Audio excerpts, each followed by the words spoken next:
Han, thank you so much for meeting with me today. Tell me about your summer. Well, I'm going road tripping first with you, and then I have Camp War Eagle, so I'll be working there for about 3.5 weeks with orientation and kids. And Okay, stuff. so what is Camp War Eagle? Camp War Eagle is a camp that basically provides for kids that don't really have anything. Some kids go there and they come from good families, but most kids are there on scholarship. It's a Christian camp that lets them play sports, learn about Christ, and really get to know people that follow Christ. Cool, cool. And you've worked there before? I worked there before, yeah, last year. So this will be my second year working there. Okay, awesome. So after those 3.5 weeks, tell me about what you're going to be doing. After that, I will be going off to the Army. I'll have a couple days to prepare and to pack up and literally just move my life to Georgia, and I'll be there for at the minimum 4 months, but that'll be regular training officer course, and then from there it'll go on to most likely airborne school and ranger school, and that could go anywhere from, if I get hurt, I could go anywhere from like another 3 to 4 months to until they say, okay, you're done trying. So probably another year. What is the likelihood of you getting hurt while you're there? Well, the likelihood, I don't know the percentage-wise for ranger school. Infantry course won't be too bad. Most people don't get hurt. They don't try to break you. They just try to get you ready. Airborne school, a lot of people do get hurt because you're jumping out of an airplane and landing on the ground. So a lot of people will break their ankles or their knees or just their legs, but it's not a high percentage. But a lot of people do get injured through airborne school. Ranger school, it's a test mentally and physically. I mean, most people lose 20 to 25 pounds over the course. You don't get an average of 4 hours of sleep. You get less than that, and not consecutively. So, and you're doing stuff all the time. So the recycle rate. So when you get recycled, it can either be you're failing whatever you're trying to learn, or you are hurt. So the recycle rate of all graduates is like 70, like about 75%. So only about 25% of those who graduate have graduated without either failing or getting hurt. But most of them do get hurt. Wow. And that's only counting the people that graduate, not the other 45% that don't graduate and got hurt also.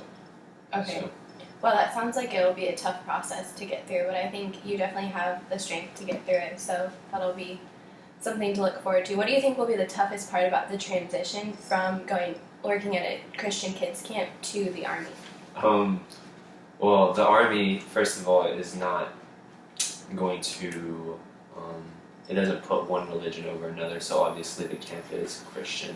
It's not like, hey, we are going to hire Muslims and be like, that's okay, because it's about being like Jesus Christ. Right. Whereas the Army is like, freedom for all.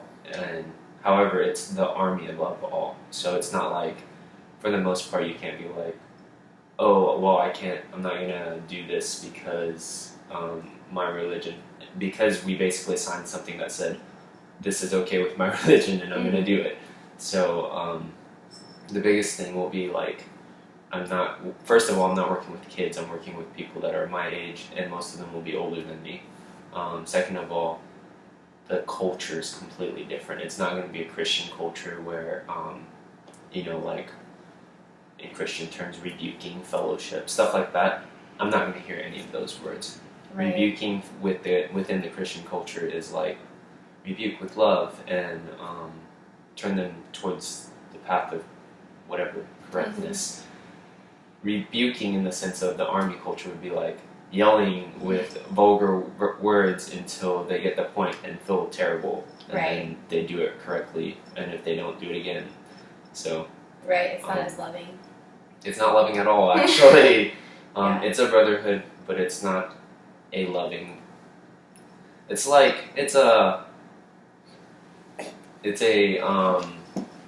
how would I say this? It's a different kind of love. Mm-hmm. It's a different kind of bond that you have. For example, it's a different kind of bond that I have with Nick and you have with Nick, and Right. even that Caden has with Nick.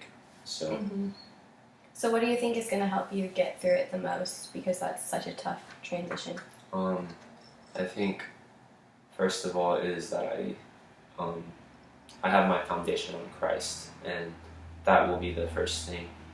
Second of all, it's just the things I've gone through. It's like I can make it through. I might not make it through pretty. I might not make it through very well, but I can make it through. And Exactly. I also know there's a support, and if I feel like it's no big deal, like people fail. Right. There's no need to be afraid of just failing, Right. and I have a support group back, mostly in Oklahoma. Yeah, but you do. Yeah, I think you can learn more from your failures and successes, but that doesn't mean you have to fail in all. I think you'll succeed if you have that right mentality, which I'm sure you will. So, anyways, thank you so much for being with me today because I really appreciated it. So, that's it. You're welcome.